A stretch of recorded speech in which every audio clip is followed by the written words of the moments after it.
नमस्कार दोस्तों। सबसे पहले आप सभी को नए वर्ष की खूब ढेर सारी शुभकामनाएं। और इसी के साथ कुछ ऐसी बातें जो आपकी तैयारी को आसान बनाने के लिए बहुत ज़रूरी हैं, जो आपको सफलता दिलाने के लिए बहुत ज़रूरी हैं। मुझे पता है कि आपने बहुत कुछ सोच रखा है। आपने सोच रखा होगा कि कैसे पढ़ना है, कितने घंटे पढ़ना है, कौन सा तरीका अपनाएंगे। बहुत अच्छी बात है, सोचना चाहिए, नई शुरुआत करनी चाहिए। लेकिन इसके बावजूद मुझे महसूस होता है कि कुछ ऐसी बातें हैं, हो सकता है कि आपने इन पर ध्यान दिया हो या ना दिया हो, लेकिन कुछ ऐसी बातें हैं जिन्हें अगर आपने शामिल कर लिया अपनी प्लानिंग में, अपने पढ़ाई के तरीके में, तो निश्चित रूप से आपकी तैयारी शानदार हो जाएगी, आपका सफल होना आसान हो जाएगा। आज हम इसी पे बात करेंगे। यहाँ सामने लिखा हुआ है, नए साल में आप नए तरीके से पढ़िए। इसका सीधा सा मतलब ये है कि अभी तक आपने जिस भी तरीके से पढ़ाई की होगी और अगर आपने एग्ज़ाम दिया होगा तो आपको पता होगा कि उसका रिजल्ट कैसा रहा। तो अगर आप कुछ नया एक्सपेक्ट कर रहे हैं, जो रिजल्ट पहले आया है उससे बेहतर रिजल्ट चाहते हैं, तो आपको कुछ नए तरीके भी अपनाने पड़ेंगे, कुछ अलग करना पड़ेगा। लेकिन वो कुछ अलग कैसा होगा, मेरे विचार आपके विचार अलग अलग हो सकते हैं। कोई बात नहीं, आप मुझसे असहमत हो सकते हैं, लेकिन फिर भी मुझे लगता है कि कुछ बातें ऐसी हैं जिन्हें आप शामिल करें तो निश्चित रूप से आपको लाभ होगा। और उनमें सबसे पहली बात यह है, ध्यान दीजिए, हम इस पर ध्यान नहीं देते। नॉर्मली जब हम प्लान बनाते हैं पढ़ाई करने के बारे में तो हम ऐसे टारगेट्स रखते हैं कि इतने दिनों में ये पूरा कर लेना है, इतने महीनों में ये कर लेना है, टेस्ट सीरीज़ लगा देंगे, इतनी प्रैक्टिस कर लेंगे, इतने घंटे पढ़ लेंगे। या और ज़्यादा एक्साइटेड हैं तो सोचेंगे कि इतने बजे हम उठेंगे, इतने बजे सोएंगे। इस तरह की बातें हम कर लेते हैं। और होता क्या है, कुछ ही दिनों में ये सारी चीज़ें हम छोड़ देते हैं, पुराने जैसे चल रहे थे उसी रास्ते पर आ जाते हैं। तो वो अलग चीज़ें हैं, उन पर तो सुधार की ज़रूरत है ही। लेकिन एक बात जो मैं आपका ध्यान यहाँ खींचना चाहता हूँ वो ये है कि आप ध्यान से अपने ऊपर नज़र डालिए, अपने तरीके पर नज़र डालिए, तो आपको पता चलेगा, बड़ी ही इंटरेस्टिंग बात पता चलेगी कि आप जो कुछ भी कर रहे हैं, जैसे भी कर रहे हैं, उनमें से ज़्यादातर चीज़ें ऐसी हैं जिनको आपने किसी से उधार लिया है। ध्यान से सुनिए मैं क्या कह रहा हूँ। आपकी पढ़ाई का, आपकी तैयारी का जो भी तरीका है, अगर आप नोट करें कि आप ऐसे पढ़ते हैं, ऐसे टेस्ट देते हैं, दुनिया भर की चीज़ें हैं, और याद करें कि ये कहाँ से आया, तो पता चलेगा कि आपने किसी न किसी से उधार लिया है। दो बातें हैं, मैं ये नहीं कह रहा हूँ कि हमें किसी से सीखना नहीं चाहिए। सीखने का मतलब ये होता है कि जैसे मान लीजिए आपने किसी को देखा कुछ करते हुए, आपको लगा कि ये बढ़िया रिजल्ट दे रहा है, हम भी ये करें, तो आपने ट्राई किया, वो काम कर गया, आपने सीख लिया, बढ़िया है। उधार लेने का मतलब ये है कि आपने किसी टॉपर, किसी टीचर की बात सुनी कि ऐसे करना चाहिए, आपने उसको अडॉप्ट किया, काम किया, और आपको समझ में आ गया कि इससे कुछ रिजल्ट नहीं मिलने वाला, कुछ हो नहीं रहा। लेकिन चूंकि जिस व्यक्ति से आपने लिया है उसको आप बहुत मानते हैं, हो सकता है मेरी ही बात आपने सुनी हो कि ऐसे कोई काम करना चाहिए, तो आप जानते हैं कि रिजल्ट नहीं आ रहा है, आप पे ये तरीका काम नहीं कर रहा है, फिर भी आप ढो रहे हैं, ये उधार लेके चल रहे हैं आप किसी का। तो आप पहचानेंगे, आप देखेंगे तो पता चलेगा कि बहुत सारी चीज़ें हैं जो आपने किसी और से लिया है, उनका अच्छा रिजल्ट नहीं आ रहा। आपके लिए हो सकता है किसी और के लिए वो काम की हो, आपके लिए काम की नहीं है, तो तुरंत छोड़िए। और करना क्या है, कुछ नया अगर आप करना चाहते हैं तो अपना तरीका पहचानिए। आप किस स्टाइल में पढ़ना पसंद करते हैं, आप कब सोते और जगते हैं तो आप अच्छा महसूस करते हैं, मन लगता है पढ़ाई में, ये देखिए। ये नहीं कि यूट्यूब पे सर्च करें कब सोना चाहिए और कब जगना चाहिए, और किसी ने बता दिया, आपने सुन लिया, वो बहुत महान व्यक्ति आप मान रहे हैं उनको, और उसी के आधार पे कोई कह रहा है कि सुबह उठ के पढ़ने से दिमाग एकदम फ्रेश रहता है, वातावरण फ्रेश रहता है, और लेकिन आप सुबह उठना नहीं चाहते। या फिर आप उठ के देख रहे हैं कि हाँ भाई 1 महीने काम किए, कुछ खास रिजल्ट नहीं मिला। किसी ने कह दिया कि रात में पढ़ाई करने से मन शांत रहता है, सब लोग सो जाते हैं, शांति रहती है। इससे कोई मतलब नहीं है। बात सिर्फ इतनी सी है कि आपको कौन सा तरीका सूट करता है। आप कैसे पढ़ाई करते हैं तो आपको मज़ा आता है, कैसे आप अपने समय का ज़्यादा से ज़्यादा इस्तेमाल कर पाते हैं, बस इतनी सी बात है। तो उसे पहचानिए ना। आप देखिए कि आप किस तरीके से बेस्ट परफॉर्म कर सकते हैं अपनी किसी भी तैयारी के किसी भी पक्ष पे, चाहे लिखना हो, पढ़ना हो, रिवाइज करना हो, नोट्स बनाना हो, अपने समय का इस्तेमाल करना हो कि किस एक एक मिनट का सही इस्तेमाल आप कर पा रहे हैं अपनी पढ़ाई के लिए। तो आप इसकी पहचान करिए। और कैसे करेंगे? हवा में से नहीं आता है, यहाँ भी कभी कभी दूसरों की ज़रूरत हमें पड़ती है, हम किसी से सीखते हैं। मैं ही आपको बीच बीच में बहुत सारी बातें बताता रहता हूँ। तो देखिए, और अपने मूड से, अपनी पर्सनालिटी से चीज़ों को, तरीक़ों को मैच करिए, आजमाइए। बहुत सारे तरीके आजमाएंगे आप, फेल होंगे, बहुत सारे तरीके काम नहीं करेंगे, लेकिन उन्हीं में से कुछ ऐसे तरीके आपको मिलेंगे जो आपको सूट करते हैं, जो आपके अनुसार हैं, जिनसे आप ज़्यादा अच्छा रिजल्ट लेके आते हैं। उन्हें नोट कर लीजिए, उन पर काम करिए, उसमें मास्टर बनिए। ये आपका तरीका है। अब ये उधार का नहीं है। हो सकता है कि आपने किसी से सीखा हो, लेकिन ये आपके लिए काम कर रहा है, ये उधार का नहीं है। लेकिन अगर आप सोचते हैं कि ये सब कौन इस चक्कर में पड़े, अरे सर ने कहा था ऐसे करना चाहिए, ऐसे ही कर लेते हैं, और भले रिजल्ट नहीं आता लेकिन हम ऐसे ही करेंगे, तो फिर आप फंसे हुए हैं। आप कुछ नया नहीं कर रहे हैं, आप बस ऐसे ही अपनी तैयारी को ढो रहे हैं। इसका रिजल्ट ये होता है कि इसकी वजह से फ्रस्ट्रेशन बढ़ती है, हम परेशान होते हैं, हमेशा मूड ऑफ रहता है, क्योंकि हम जानते हैं कि हम वैसे नहीं पढ़ रहे हैं, वैसे तैयारी नहीं कर रहे हैं जैसे किया जाना चाहिए। तो क्यों भाई, किसके गुलाम हैं आप? आप एक आज़ाद इंसान हैं, आप अपने हिसाब से फैसले कर सकते हैं। अगर आप अपनी तैयारी का तरीका अपने अनुसार नहीं कर सकते, तो सोचिए कि आप कितने बड़े बंधन में हैं। फिर क्या ज़रूरत है पढ़ाई करने की? कम से कम इतनी आज़ादी तो होनी चाहिए कि आप अपने अनुसार अपने तरीके चुन सकें।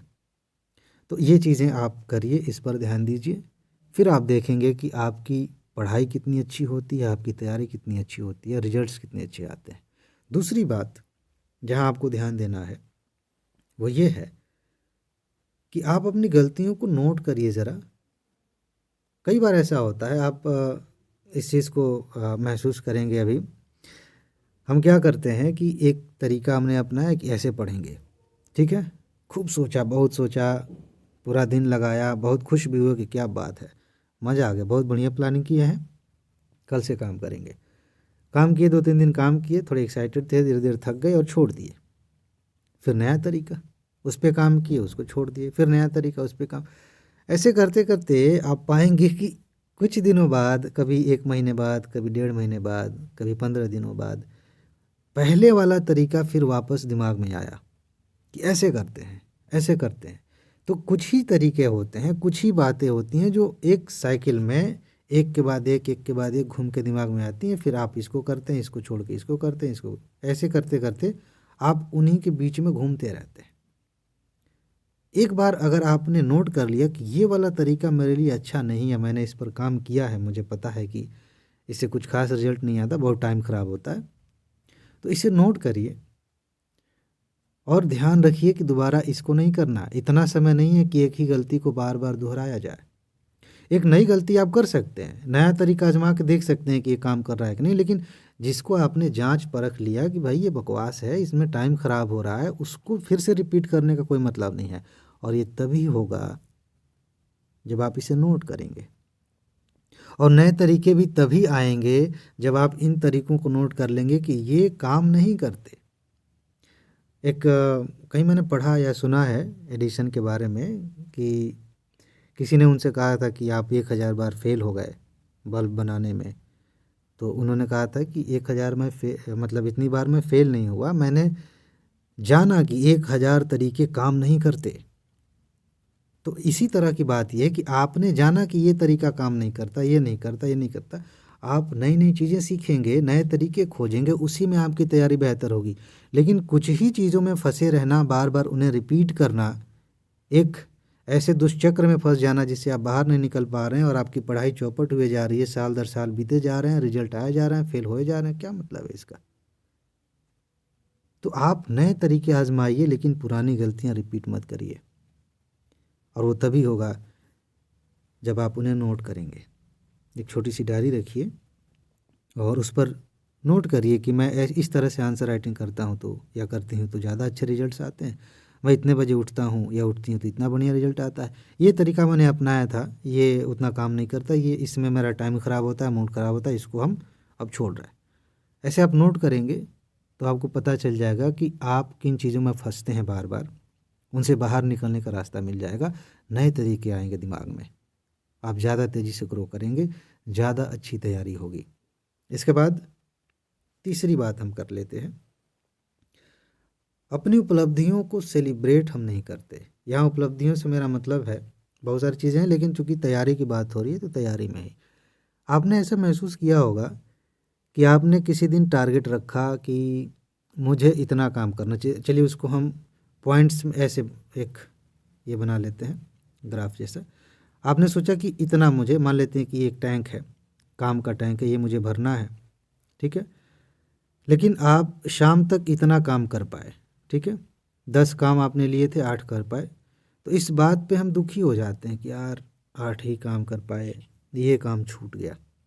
और इसको बहुत अच्छे से हम सेलिब्रेट करते हैं, celebrate in the sense negative sense में, इसका दुख, इसका शोक मनाते हैं कि हमने 2 काम छोड़ दिए, हमसे नहीं हो पाए। हो सकता है कि हमने अपनी क्षमता से ज़्यादा काम रखे थे, जितनी क्षमता थी, जितना समय था उसमें हमने अपना बेस्ट किया, लेकिन हमने ये देखा कि यार 2 काम छूट गए हैं और उससे हम दुखी हो रहे हैं। तो इससे हम एक ऐसे जोन में चले जाते हैं जो बार बार बार बार हमें पीछे ढकेलता है। हम अपने बारे में, अपनी तैयारी के बारे में नेगेटिव धारणा बनाना शुरू कर देते हैं कि यार हमसे तो कुछ हो ही नहीं रहा, हम जो टारगेट तय करते हैं वो पूरा ही नहीं हो पाता। इसका उल्टा करिए, अगर आपने 10 काम लिए, ठीक है, और 10 काम में से अगर आपने 5 ही किया आज, अगर आप ईमानदार हैं, ईमानदारी से तैयारी कर रहे हैं, तो ऐसा नहीं होगा कि आपने बहुत लापरवाही की है और जानबूझकर चीज़ें छोड़ी। हो सकता है किसी काम में फंस गए, हो सकता है कि कोई ऐसी बात हो गई, किसी से फ़ोन पे बात हो गई कुछ, जिससे थोड़ा सा मूड ऑफ हो गया और पढ़ाई नहीं हो पाई, कोई बात नहीं। तो अगर आप ईमानदार हैं तो कुछ तो किया, इसको तो देखिए कि आपने 5 ही काम किए 10 में से, उसे सेलिब्रेट करिए। यहाँ कोई भी आपको मोटिवेट करने वाला नहीं है 24 घंटे। आप जब आपका मूड ख़राब हो जाएगा, बहुत ज़्यादा यूट्यूब पे वीडियो सर्च कर लेंगे, किसी की बात सुन लेंगे, मेरी बात सुन लेंगे, थोड़ी समय के लिए आपको अच्छा लगेगा, लेकिन एक ही इंसान है जो हमेशा आपको पॉजिटिव बनाए रख सकता है, लगातार आपको मोटिवेट कर सकता है, वो खुद आप ही हैं। और उसमें सबसे बड़ी चीज़ जो आप कर सकते हैं वो ये है कि अगर आपने 10 काम आज सोचे और 10 में से एक ही किया, तो उस एक काम को सेलिब्रेट करिए। ज़िंदगी का एक नियम है कि जिस चीज़ पर हम ध्यान देते हैं वही चीज़ हमारी ज़िंदगी की वास्तविकता बनती चली जाती है। अगर आपका ध्यान लगातार इस पर है कि हमने ये नहीं किया, वो नहीं किया, हम कुछ नहीं कर पा रहे हैं, हम याद नहीं कर पा रहे हैं, हम पढ़ाई नहीं कर पा रहे हैं, तो वही बढ़ता चला जाएगा, आप वही हो जाएंगे और फेल होना तय है। लेकिन अगर आपने इसको उल्टा कर दिया कि आज मैंने 1 घंटे पढ़ाई की, क्या बात है, मज़ा आ गया, 1 घंटे तो पढ़े, कुछ नहीं से कुछ तो बेहतर किया। आज मैंने 1 पेज लिखा, वाह, 1 पेज लिखा है मैंने, पहले तो वो भी नहीं लिखते थे, पहले तो सोचते भी नहीं थे कि लिखेंगे, 1 पेज लिखा है भाई, कमाल कर दिया। आज मैंने ये रिवाइज़ किया, पहले तो हम रिवाइज़ करने के बारे में सोचते नहीं थे, आज हमने किया, 1 पेज किया या 1 चैप्टर किया, 1 किताब हमने पढ़ी। तो आप अपनी तैयारी के पॉजिटिव साइड पर ध्यान दे रहे हैं, उसे सेलिब्रेट करिए। और सेलिब्रेशन के बहुत सारे तरीके हो सकते हैं, आप घूमने जा सकते हैं, गाने सुन सकते हैं, थोड़ा सो सकते हैं, बहुत ज़रूरी है। अपने आप को इनाम देने के मामले में हम आप खुद को नींद, आराम देना पसंद नहीं करते, ये बहुत ज़रूरी है। आप खुद को कुछ देना चाहते हैं तो कृपया करके अपने लिए समय निकाल कर थोड़ा सो लीजिए प्यार से, ये बहुत खूबसूरत गिफ्ट है। बाकी दुनिया में बहुत सारी चीज़ें हैं करने के लिए। तो कहने का मतलब ये है कि आप अपनी तैयारी के पॉजिटिव साइड को सेलिब्रेट करिए, धीरे धीरे वही बढ़ता चला जाएगा। आप करके देखिए, आप कोई एक ऐसा काम करिए अपनी तैयारी में, चाहे लिखना हो, पढ़ना हो, रिवाइज करना हो, और उसे सेलिब्रेट करिए, थोड़ा सा करिए, सेलिब्रेट करिए, वो ध्यान में रहेगा, दिमाग में बैठ जाएगा। वाह, आपके दिमाग में ये चीज़ बैठ जाएगी, ये करने से तो मज़ा आता है, अगले दिन फिर वो करने का मन करेगा, उसके अगले दिन, और फिर उसको और आप बढ़ाना चाहेंगे और बेहतर करना चाहेंगे, क्योंकि आपको और ज़्यादा मज़ा चाहिए। हम यही तो करते हैं। जिन चीज़ों में हमें मज़ा आता है, जैसे किसी को मूवी देखने में मज़ा आता है तो बार बार किसी न किसी बहाने वो मूवी देखने का तरीका खोज ही लेगा। वैसे ही जब आप सेलिब्रेट करेंगे अपनी पढ़ाई को और उसमें मज़ा आने लगेगा तो बार बार आप पढ़ने के तरीके खोज लेंगे, उसके लिए समय निकाल लेंगे, बहुत मज़ा आएगा आपको। ये करके देखिए, कुछ नया करिए ये, ठीक है ना। कभी इस बात में उदास मत होइएगा कि आज ये छूट गया वो छूट गया, कोई ज़रूरत नहीं है। अगर इस समय आपको लग रहा है कि ये चीज़ छूट गई है, आपके पास समय है तो कर लीजिए ना, अभी कर लीजिए, सोचने की क्या ज़रूरत है। लेकिन अपनी तैयारी में हमेशा अपने पॉजिटिव साइड पर ध्यान दीजिए। जो कमियां हैं उन्हें पहचान के उनके भी पॉजिटिव साइड पर ध्यान दीजिए। कि जैसे मान लीजिए कि हम रिवीजन नहीं कर रहे हैं, बस पढ़ते चले जा रहे हैं पढ़ते चले जा रहे हैं, तो कमी क्या है कि हम रिवीजन नहीं कर रहे हैं। तो एक तरीका ये है कि हम इसको लेकर बैठ जाएं कि अरे यार हम तो रिवीजन ही नहीं करते, लास्ट टाइम में क्या करेंगे, कैसे रिवाइज करेंगे। दूसरा तरीका ये है कि हाँ, कमी पकड़ में आई, आज हमने थोड़ा सा रिवाइज किया और सेलिब्रेट किया, कल हम और रिवाइज करेंगे उसे सेलिब्रेट करेंगे, फिर और रिवाइज करेंगे उसे सेलिब्रेट करेंगे। ऐसे ही आपने रिवीजन का दायरा बढ़ाया, समय बढ़ाया, तैयारी मस्त हो जाएगी। एक पॉइंट और है जिस पर आपको ध्यान देना है, बहुत महत्वपूर्ण है। तैयारी करने वालों में ना एक बहुत बड़ी बीमारी है और ये सबके अंदर होती है अलग अलग मात्रा में, कि हम लगातार बेस्ट तरीका खोजते हैं। अभी हमने नए तरीके की बात की है, वो अलग चीज़ है। हालांकि उसी का एक बहुत ज़्यादा अनावश्यक विस्तार है कि हम बेस्ट तरीका खोजते हैं कि सबसे अच्छा तरीका क्या हो सकता है ये पर्टिकुलर काम करने का, और उस चक्कर में जिससे हमारा काम बन सकता है उसे हम छोड़ देते हैं, उस पर ध्यान नहीं देते और हम लगातार सोचते रहते हैं। 2 दिन काम करेंगे, 4 दिन सोचेंगे, 1 घंटे पढ़ाई करेंगे, 8 घंटे सोचेंगे कि कैसे करेंगे, ये करेंगे वो करेंगे, और इस चक्कर में हमारा सारा समय निकल जाता है। एक्चुअली इसकी आड़ में पता है क्या होता है, इसकी आड़ में हम खुद को पढ़ाई करने से बचा रहे होते हैं, हम बच रहे होते हैं मेहनत करने से। तो क्या करे दिमाग, खुद को संतुष्टि भी दिलानी है ताकि अपराध बोध ना हो कि हम पढ़ाई नहीं करते। तो अपने आप को दिखाने के लिए हम दिखावा खूब करते हैं, खुद को दिखाने के लिए कि हमने कुछ किया, हमने तैयारी के बारे में कुछ तो किया, तो हम बेस्ट तरीका खोजते हैं, खूब प्लान बनाएंगे, दिन भर प्लान बनाएंगे और अगले दिन काम करेंगे इस पे। तो ये जो रास्ता है, ये बेस्ट तरीका खोजने वाला, ये आपके लिए हर तरह से नुकसानदायक है। कुछ कर रहे हैं उसमें लगातार बेहतर होते जाना और बेहतरी के रास्ते खोजना अलग चीज़ है, लेकिन सब कुछ छोड़ छाड़ के ये सोचना कि बेस्ट तरीका मिल जाएगा तब कुछ करेंगे, ये खतरनाक चीज़ है, ये कामचोरी है। ये चाहे मैं करूं, आप करें, कोई भी करे, ये एक तरह की कामचोरी है कि हम बस अपने जिम्मेदारी से साइड में हट के बैठ के विचार कर रहे हैं कि बेस्ट तरीका मिल जाए तो हम वो करेंगे, सबसे बढ़िया रास्ता मिल जाए हमारी मंजिल तक पहुंचने के लिए तो हम वहाँ पहुंचेंगे। भाई, बेस्ट तरीका जैसा कोई तरीका नहीं होता। आप टॉपर्स की बातें सुनिए, 10 लोगों के इंटरव्यू सुनेंगे, एक पॉइंट पे जब वो बात करेंगे तो पता चलेगा 10 लोग 10 तरह की बातें कर रहे हैं। किसी के लिए कोई तरीका काम कर रहा है, किसी के लिए कोई तरीका काम कर रहा है, अलग अलग लोग अलग अलग तरीके। आप कौन से बेस्ट तरीके की बात कर रहे हैं? अभी आपके पास जो भी ऑप्शन है, जो भी दिख रहा है कि ऐसे मुझे पढ़ना चाहिए, ऐसे तैयारी करनी चाहिए, उस पर चलिए। तो जब उस पर आगे बढ़ेंगे तो आपको खुद नई चीज़ें दिखेंगी, खुद आपको बेहतर चीज़ें दिखेंगी।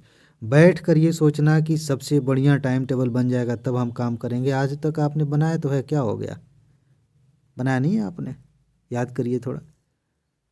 नहीं हो पाता ना काम, 4 दिन बाद उसमें ही लगेगा कि खोट है, फिर फाड़ के फेंक देंगे, फिर से नया बनाएंगे, तो कोई मतलब नहीं है उसका।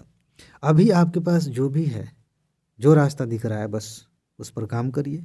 लगातार जागरूक रहिए कि वो जो आप काम कर रहे हैं आपके पर्सनालिटी के अनुसार सबसे बढ़िया रिजल्ट दे रहा है कि नहीं, उसमें लगातार सुधार करिए, आगे बढ़ते जाइए। सारा काम छोड़ छाड़ के बैठ कर आप प्लान बनाने बैठ रहे हैं, सोच रहे हैं, तो समझ जाइए कि आप अपनी तैयारी से भाग रहे हैं। ठीक है जी। तो ये कुछ बातें हैं जिनको अगर आप ध्यान में रखें तो 2025 में आपका सिलेक्शन हो सकता है आराम से। इसके अलावा भी कुछ चीज़ें आप सोच सकते हैं, उन पर काम कर सकते हैं, लेकिन ये बेस है, ये बेसिक बातें हैं। अगर आप इन पर ध्यान दें तो इनका असर हर चीज़ पर होगा, जो भी आप पढ़ेंगे, जो भी करेंगे। ठीक है जी। तो बस आज इतना ही है। एक बार फिर से नए साल की खूब ढेर सारी शुभकामनाएं। आप अपना ख्याल रखिए और इसको मैं उसी अंदाज में कह देता हूँ, मैं जैसे कहता हूँ हमेशा। कैसे? आप मेरे साथ रिपीट करिए। इस समय अकेले हैं तो बोल के रिपीट कर सकते हैं। मैं क्या कहता हूँ? अपना ख्याल रखिए, खुश रहिए, मस्त रहिए, मुस्कुराते रहिए, जल्दी से सफल होइए और ज़िंदगी को एंजॉय कीजिए। आगे मिलते हैं। नमस्कार।